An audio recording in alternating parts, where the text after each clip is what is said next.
BPL ইতিমধ্যে 5টি দল তারা কিন্তু তাদের প্লেয়ারদের তারা নাম লিখিয়ে যাচ্ছে।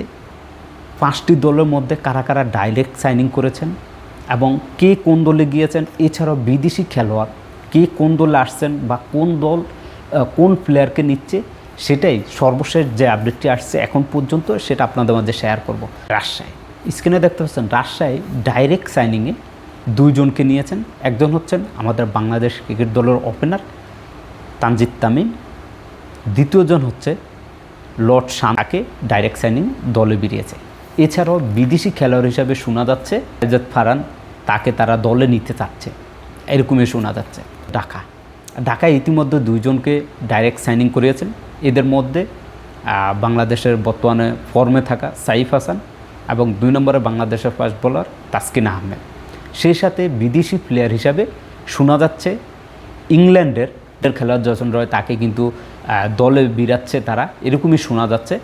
কথা চালাচালি হচ্ছে তাকে কত ডলারের বিনিময়ে নিয়ে আসবে সেটু দ্বিধাদ্বন্দ্বে আছে, তবে শোনা যাচ্ছে যে ঢাকা তাকেই দলে অন্তর্ভুক্ত করবে।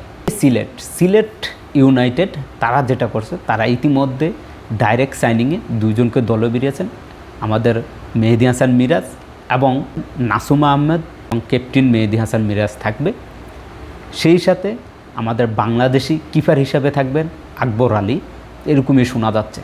তবে তাদের দলে বিদেশি খেলোয়াড় কারা আসবেন এখন পর্যন্ত সেই বিষয়ে কোনো তথ্য পাওয়া যাচ্ছে না। তবে কিছু কিছু ফেসবুক পেজ তারা গুজব ছাড়া সবচাইতে গোছানো দল বলতে পারেন রংপুর রাইডার্স।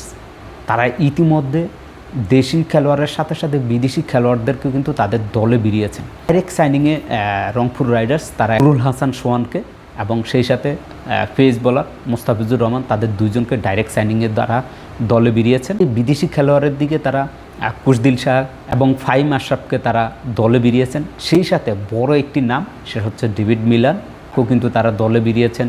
কাইল মার্স, আকিব জাভেদ, এরকম বড় বড় তারকাকে ইতিমধ্যেই রংপুর রাইডার্স তারা কিন্তু তাদের দলে বেরিয়েছে।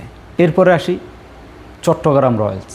তারা যেটা করছে, তারা ইতিমধ্যে ডাইরেক্ট সাইনিং করিয়েছেন বাংলাদেশের 2 জনকে, একজন হচ্ছে শেখ মেহেদি আর দ্বিতীয়জন হচ্ছে তানভীর ইসলাম।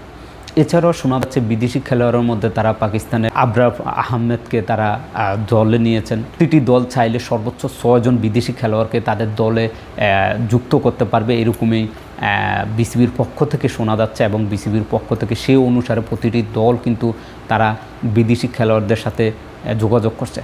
এই ছিল বিপিএলের সর্বশেষ আপডেট। বিপিএলের সকল খবর পেতে চোখ রাখুন এসপ্লে।